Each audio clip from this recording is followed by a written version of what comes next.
दो द्रौपदी, अगर मैं तुझे बता रहा हूं जा बात है तो खैर मैं तो बताऊंगा ही, लेकिन पहले तू एक बात मुझे बता। कौन सी? तो भीष्म क्या बोले?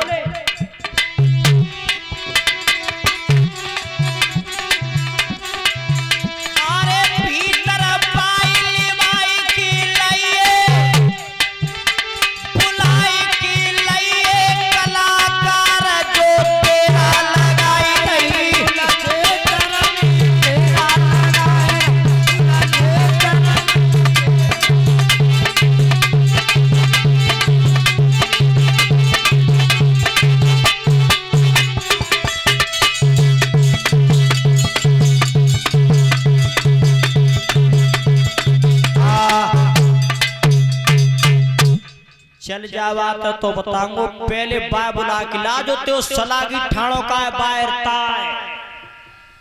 द्रौपदी आई कन्हैया से कही भैया बाबा तुम्हें बुला रहे भीतर, ध्यान रखना साक्षात परम ब्रह्म। अब ब्रह्मचारी के सामने पे जाए के लिए थत्तर कांपे रोए। क्यों? इतनी बड़ी सामर्थ्य होती है ब्रह्मचारी में। कन्हैया विचार कर रहे न जाने बाबा का पूछे। कन्हैया गए भीतर, बोलो बाबा का पूछवा रहे द्रौपदी ते? कन्हैया ने जवाब दो हम का पूछवा रहे, तुम्हारे घर की बात है, तुम्हारे कुनवा खानदान की बात है, हम तो रात के माए संग चले आए द्रौपदी के। अब जो द्रौपदी पूछ रही है ताकवा जवाब दे दो। भीष्म ने जवाब दो कन्हैया अगर ये द्रौपदी, चलो जा बात है तो मैं बताऊंगा, लेकिन तुम एक बात मुझे बताओ, ये द्रौपदी हवन कुंड से पैदा है और जब ये पैदा हुई थी तो जाके पैरन में दिव्य चप्पलें आई थी, चप्पल। और ये द्रौपदी जब चप्पल ने पैर की चलती तो वे दूध से आवाज करती चप्पलें। अगर ये बिना चप्पल ने पैर के आई होती तो मैं दूर से ही विचार कर लेता कि द्रौपदी आ रही है, लेकिन आज नंगे पांव आई है तो जाके वे चप्पलें कहां हैं जी बताओ तुम। सोई भगवान कन्हैया ने बगल में तिलकारी पकड़ाई दी, प्रभु जी री देखो धन्य है प्रभु, साक्षात परम ब्रह्म और भक्तन की चप्पलें दावे फिर तो हमारी तो औखादी का है। भीष्म ने कहा अरे कृष्ण अब बात तो जई रही जो अब निकल गई का मुंह में ते सो, लेकिन कन्हैया तुमने मेरा प्रण तुड़वा दिया है। तो जब महाभारत के युद्ध में एक प्रतिज्ञा तुमने तो करी कि हथियार नहीं उठाऊंगा, अगर कल के युद्ध में मैंने हथियार नहीं उठवा दिया तुमसे तो मैं गंगा का पुत्र नहीं। जाओ। द्रौपदी लेके कन्हैया लौटे आए कुंती के जोरे। कुंती ने जवाब दो कन्हैया का भाव, कन्हैया ने जवाब दो बुआ भाव का। ते तो पांचों बच गए लेकिन हमारी बात गड्ढा में चली गई। बोलिए गोविंद भगवान की। देखिए एक बात हमारे दिमाग में आई कि ये कथा है, ये संतों की कथा है और कथा किसी एक की नहीं होती है। और इन महाराज जी को आप वैसा संत नहीं समझें। क्यों? संतों के तरीका के चाचा जी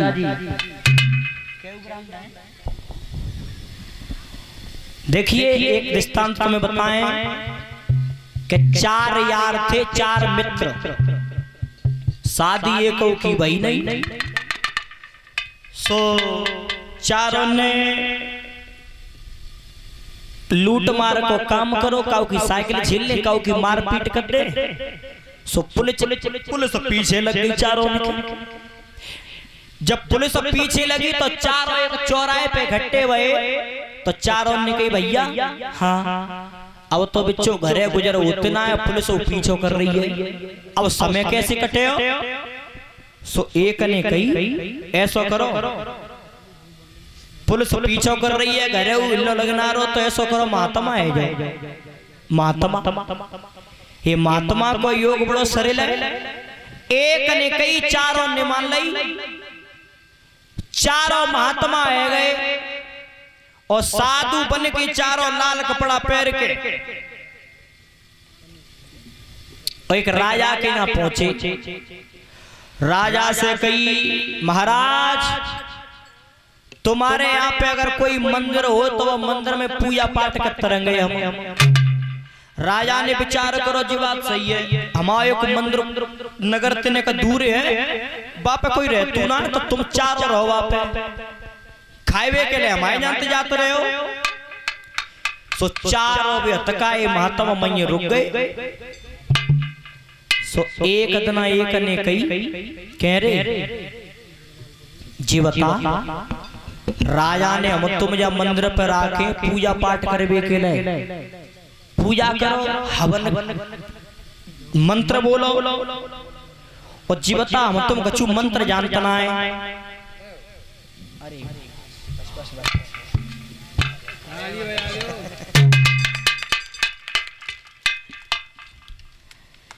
बोलिए संत भगवान की।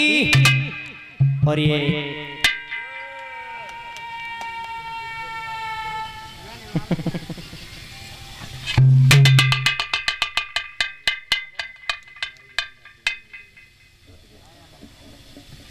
देखिए ये हमारे मनोज गिरी महाराज ने 101 रुपए का हार आशीर्वाद के रूप में इन्होंने हमें दिया है। कामना करेंगे भगवान से इनका आशीर्वाद हमारे साथ बना रहे और एक एक हार हमारे कथावाचक मंडली को देकर करके सम्मानित कर रहे हैं। कामना करेंगे भगवान से इनका आशीर्वाद हमारे साथ बना रहे। बोलिए संत भगवान की, बोलिए गोविंद भगवान की।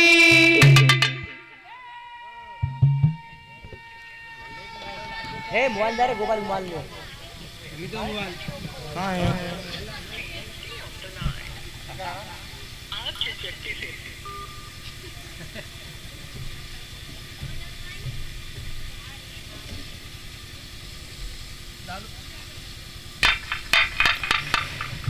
बोलिए संत भगवान की।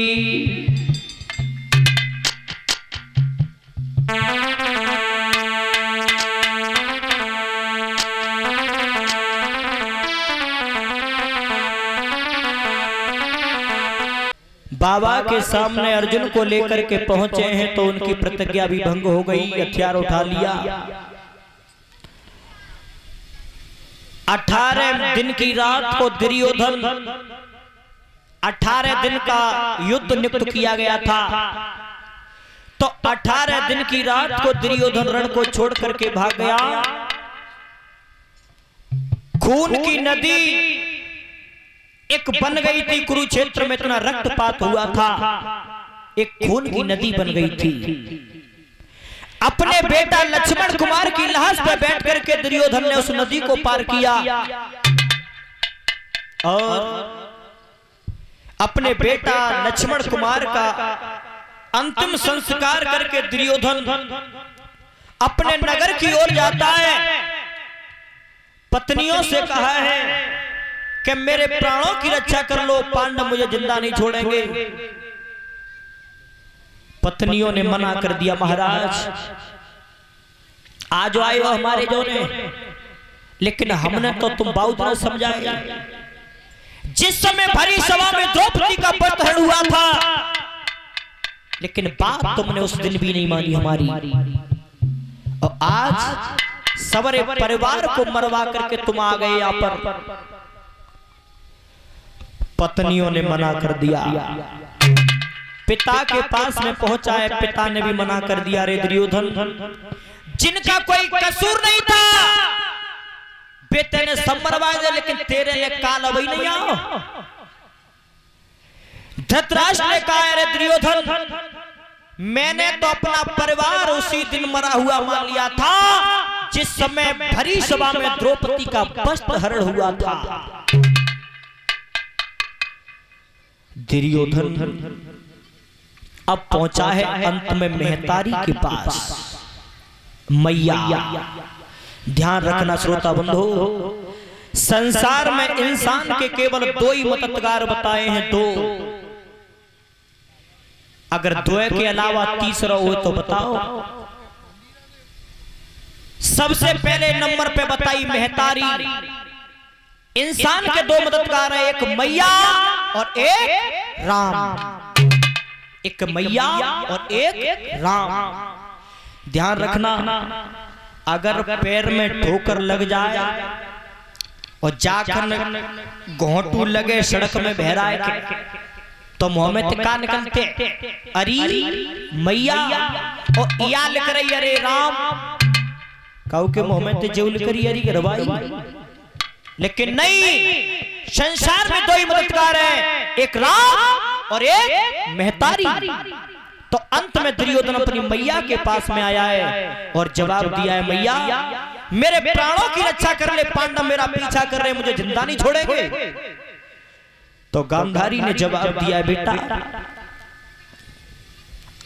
तू सरोवर के लिए चला जा और सरोवर में स्नान करके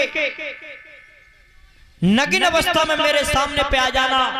मैं अपनी आंखों से तुझे देख लूंगी तो तू बज्र का हो जाएगा, तो तुझे कोई मारने वाला पैदा नहीं होगा। फिर दुर्योधन ने जवाब दिया, मैया मैं सरोवर के लिए चला जाऊं? जवाब दिया हाँ। तो आज दुर्योधन जिस समय सरोवर में स्नान करके लौट रहा था, इधर भगवान कन्हैया विचार कर रहे हैं कि अगर दुर्योधन अपनी मैया के सामने नग्न होकर के चला गया तो दुर्योधन बज्र का हो जाएगा। अगर दुर्योधन बज्र का हो गया तो फिर दुर्योधन मरे हो ना है, और जब तक दुर्योधन मरे हो ना है तब तक पांडव ने राज मिले हो ना है। तो एक रूप से तो पांडवों के पास है कन्हैया, और दूसरे रूप से दुर्योधन के सामने पर आ गए। और तब कहा है भगवान ने, अरे दुर्योधन कहां जा रहे हो? दुर्योधन ने जवाब दो, प्रभु अपनी मैया के सामने जा रहा हूं। क्यों? कि मैं बज्र का बन पाऊं।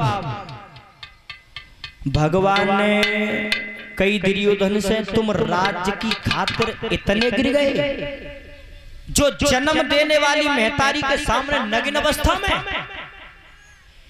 दुर्योधन बोलो महाराज, आप ये बताओ कि युद्ध में गदा का प्रहार कहां पे किया जाता है? दुर्योधन ने जवाब दिया, महाराज सीना पे। तो फिर ऐसा करो, जब कमर के नीचे कमर के जो नीचे को हिस्सा है वह ढक ले और नग्न होकर चले जाओ। भगवान कन्हैया ने दुर्योधन के कमर से केला के पत्ता बनवा दिए, और केला के पत्ता बांध के दुर्योधन जैसे ही मैया के सामने पहुंचा, जवाब दिया, मैया मैं तेरे सामने आ चुका हूं, मुझे देख ले। और जैसे ही गांधारी ने अपनी आंखों की पट्टी खोल करके देखा है दुर्योधन को, जितना शरीर नग्न था दुर्योधन का वो सब वज्र का हो गया, और जितना ढका था वो कच्चा रह गया। तब कहा है गांधारी ने, अरे बेटा तूने ये क्या किया? मैंने तुझसे नग्न होने के लिए कहा था कि नग्न होकर के आना, और ये केला के पत्ता तेने किन के कई बेटे बांध ले? दुर्योधन ने जवाब दो, मैया वो कन्हैया में ले गए, कन्हैया ने पत्ता बनवाए दे। गांधारी ने जवाब दो, बेटा तू आज वह कन्हैया की बात फिर माने आओ। अरे भाई कन्हैया ने तो ये महाभारत का युद्ध करवा दिया, बेटा अब मैं तेरे प्राणों की कैसे रक्षा करूं? तो दुर्योधन ने जवाब दिया, मैया अब की बार एक यत्न और बता दे, अब कन्हैया वो कितनी देर बेका में, लेकिन कन्हैया की बात अब मानूंगा नहीं ये कहूं। तो तब कहा है गांधारी ने, बेटा केवल एक यत्न और रह गया है मेरे पास, अगर अब तू ने को भूल करेगो तो फिर तो कोई बचावे वारो नहीं है। बता मैया। तो आज अपने बेटा को रात्रि में 18 दिन की रात को गांधारी अपने बेटा को अकल बता रही है, बेटा एक काम कर ले तू। कौन सा?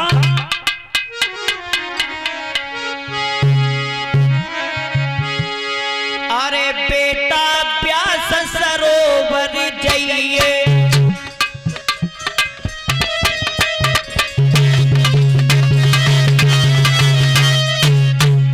जवाब दिया है बेटा, अरे बेटा प्यास सरोवर जाइए, चल मंत्र को जाप कर लइए।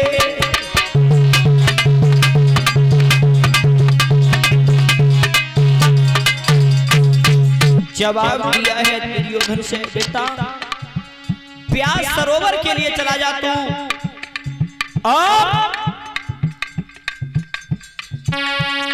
चले पकड़ी उतर की जाइए, आज की रात निकल मत आइए।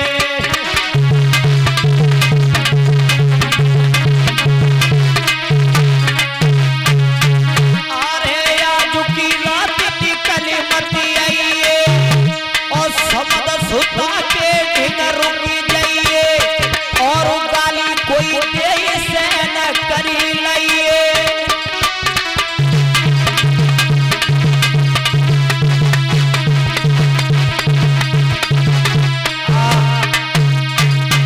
आज की रात लक्ष्मी के पास में समुद्र में जाकर के रुक जाना सरोवर में, और आज 18 दिन की रात है, और कल लग जाओ 19वां दिन। कोई कितनों का चूके लेकिन बाहर निकल के मत कहिए। तो ध्यान रखना, आज वो दुर्योधन अपनी मैया की बात को मान करके और सरोवर के लिए चला है ताल की ओर। इधर पांचों पांडव कन्हैया सहित द्रौपदी कुंती मैया के पास में पहुंचे हो। कुंती से कहा, मां हमने महाभारत का युद्ध जीत लिया है, हमारी भुजा पूजो। तो ध्यान रखना, आज कुंती मैया ने जवाब दिया है कि सबसे पहले वो लड़का भुजा पुजवावेगो, जाने दुर्योधन भैया को मारो होगो सो। भीमसेन ने जवाब दो, मैया हमने सब मत देखे कुरुक्षेत्र में, लेकिन दुर्योधन भैया ही मत ना देखो। कुंती ने जवाब दिया है, तो फिर तुम्हारी जीत कहां से हो गई? अरे जाओ, अभी वो दुर्योधन जीवित है। कन्हैया पांचों पांडवों को लेके चले चलो। ध्यान किया है कन्हैया ने कि दुर्योधन सरोवर में गया है, ताल में रथ पे चारों पांडव बैठा ले कन्हैया ने, और भीमसेन से कही, भीम ऐसो करो, तुम जा मिसाले पकड़ो हाथ में और भाजत चलो, प्रकाश करते चलो आगे। दुर्योधन तेई गो है सरोवर के लिए। भीम के हाथ में मिसाल पकड़ाई दी, प्रकाश करते जा रहे हैं भीमसेन। एक ब्याद से मुलाकात भई, तो जवाब दिया है कि तुमने यहां से किसी को जाता हुआ देखा है? ब्याद ने जवाब दिया, महाराज नाम तो मैं नहीं जानता हूं, लेकिन एक महान क्षत्रिय जिसके शरीर से खून बह रहा था और सर पे मड़ियों का मुकुट लगा था, हाथ में एक गदा लगा था, और वो तब भागता हुआ जा रहा था। कन्हैया ने कही भीम से, भीम ने कहा जल्दी पाए धल्लो दुर्योधनी गो है। ए जाखन पांचों पांडव कन्हैया लेके और सरोवर पे पहुंच गए। तो दुर्योधन इतना चतुर था कि बहुत दूर से पार पे और उल्टे पैर बना के गया है। दुर्योधन उल्टे पैर चल के गया सरोवर में। क्यों? कि जा से अगर कोई दिखवैया देखे तो जी विचार करे कि जा में ते कोई निकल के गए।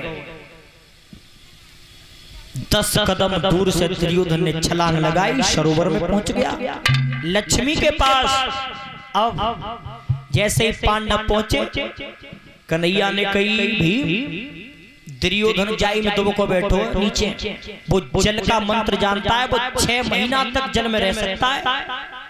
तो ऐसा कर ऐसी बात कह जाते सो दुर्योधन पे सहन नहीं हुई।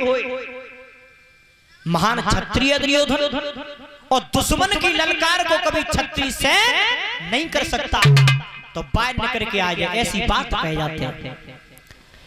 तो आज भीमसेन और कन्हैया के कहवे से आज क्या कह रहा है पार पे।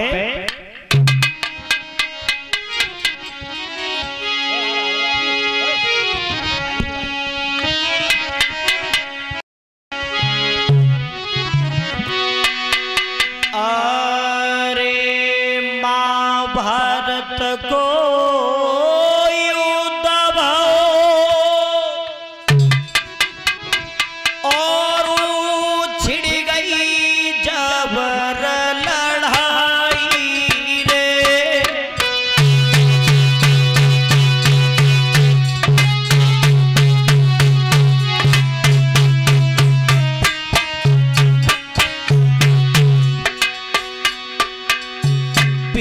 जवाब दिया है, अरे दुर्योधन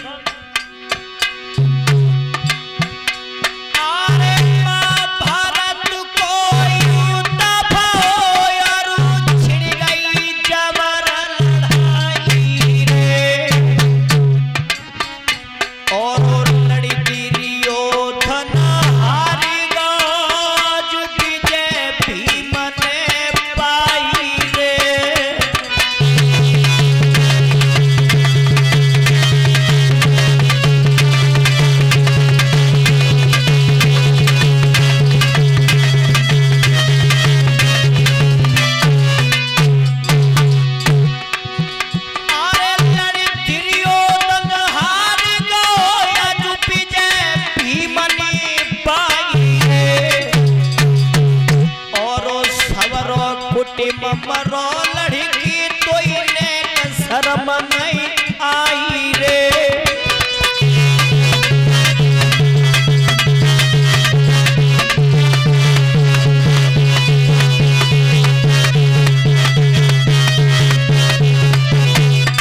अरे सुन, तेरा परिवार लड़ करके खत्म हो गया और तू जेल में छिप करके बैठा है। अरे हम लड़ने के लिए तैयार है, बाहर निकल के आ। दुर्योधन ने गधा लेके जैसे ठाड़ो भो कि ये ज्यादा बोल लो है, और जो बाहर निकलने के लिए तैयार हो, लक्ष्मी ने हाथ पकड़ के बैठा, लो बैठ जाओ। कहां जा रहे हो? बाहर मत जाओ। बहुत देर भीमसेन चिल्लावत रहे ऊपर पार पे। जब नहीं निकल के आओ, भीम ने कही कन्हैया प्रभु काय को गैर मतलब में चिल्लवा रहे हो? अगर जा में दुर्योधन हो तो वे तक बाहर नहीं निकल के आता, जा में कोई ना है और दिख ना तुम जा मतलब करे हुआ कोई। कन्हैया ने जवाब दो, भीम बल तुम में ज्यादा है और बुद्धि तुमती बहुत ज्यादा है। अरे दुर्योधन महान क्षत्रिय है और पगला तेने भाई ऐसी कोई बात ही ना कही सो दुर्योधन के सीना छेद के पार निकल जाए, ऐसी कोई बात तो कही है भाई। ऐसी बात कह दे सो दुर्योधन पे सहन नहीं हुई, बाहर निकल के आ जाओ। तो आज कन्हैया के कहवे से आज भीमसेन झूठ बोला है। वो बात कह गया था भीम जो पांडव कभी सपने में भी नहीं सोच सकते थे। तो आज क्या बोला है भीम?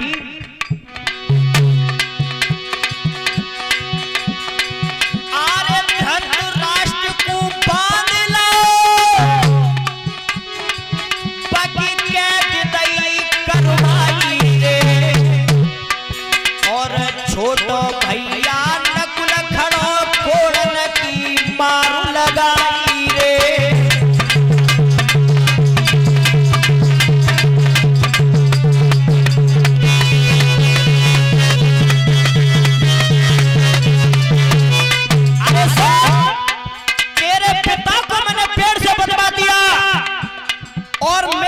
भैया छोटा नकुल तेरे बाप के सीने पे कोड़ों की बौछार कर रहा है। और सुन ले क्या बोला भी, अरे छोटा भैया नकुल खड़ो कोड़न की मार लगाई रे, और कोड़ा चटके काया पे बुआ हाय हाय चिल्लाई रे।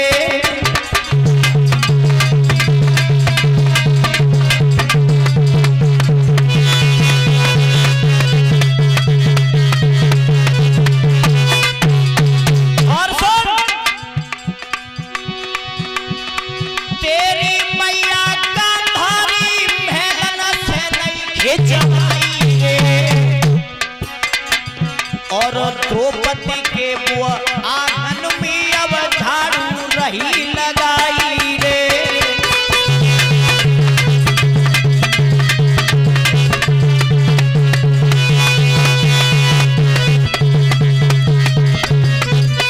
अरे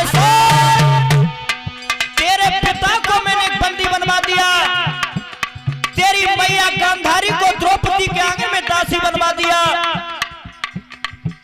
जाके मेहताई बाप पे इतना कष्ट कर रहो और ताकि औलाद दुबक के बैठी है। अरे युद्ध करने के लिए हम तैयार खड़े। और जैसे ही दुर्योधन ने ये सुना है कि मेरे माता पिता पे कष्ट है, एकदम गदा लेकर के खड़ा हो गया। और उस समय कौन सा कर्म किया है दुर्योधन ने, अरे बंद पैर को सके निहारी चरण से ठेल लक्ष्मी डाली,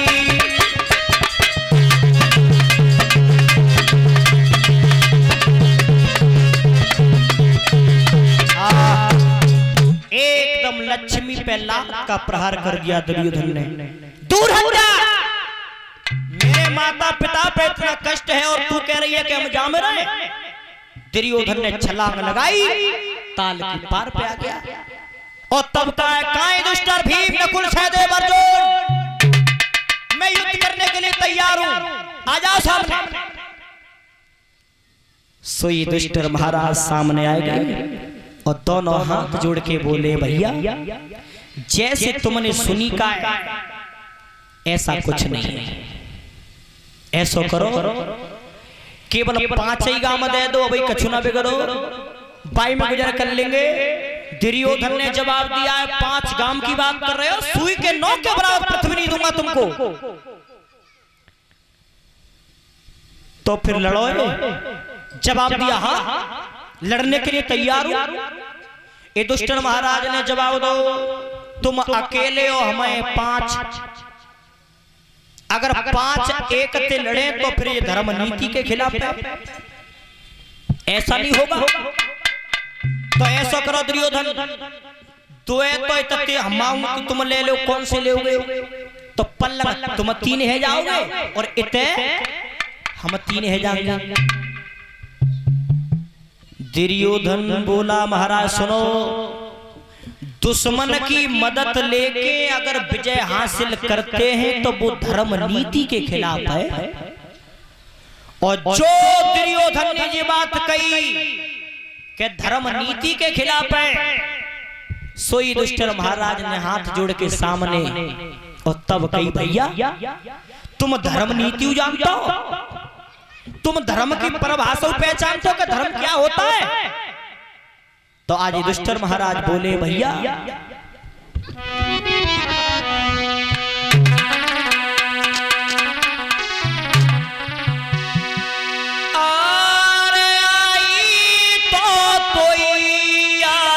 धर्म की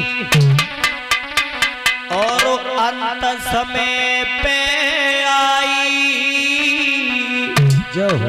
और चे यादी पहले आए जाती तो होती ना लड़ाई।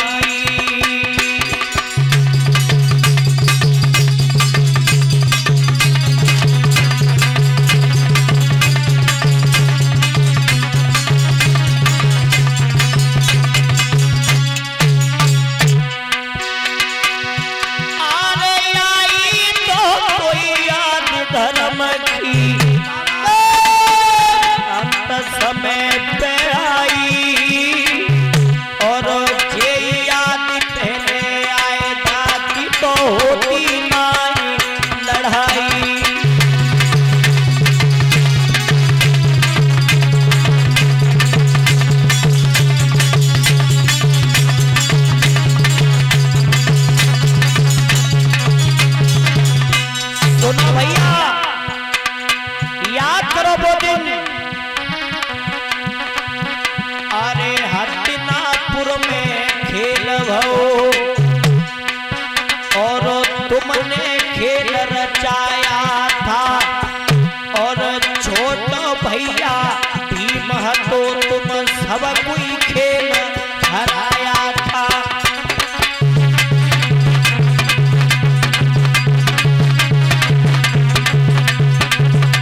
हस्तिनापुर में तुमने खेल किया था, तुम 100 थे और मेरा भैया भीम अकेला था, तुम सबको खेल हरा दिया था भीम ने। याद करो वो दिन, उसी दिन से तेने भैया, अरे 22 दिन से ओ भैया तेने भीम पे घात लगाया था। सो भैया बात न धर्म कहाओ, तेने तीनों जहर खवाई और आई तो याद धर्म की अंत समय पे आई।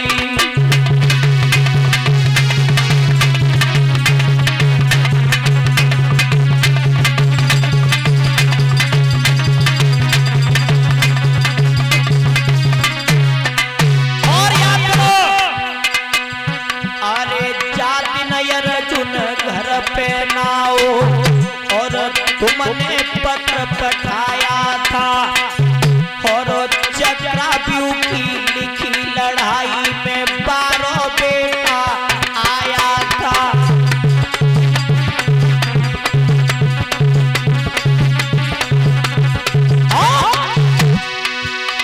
याद करो वो दिन, जिस समय अर्जुन घर पे नहीं था और वो चक्राव्यूह की लड़ाई केवल अर्जुन ही जानता था हमारे पक्ष में।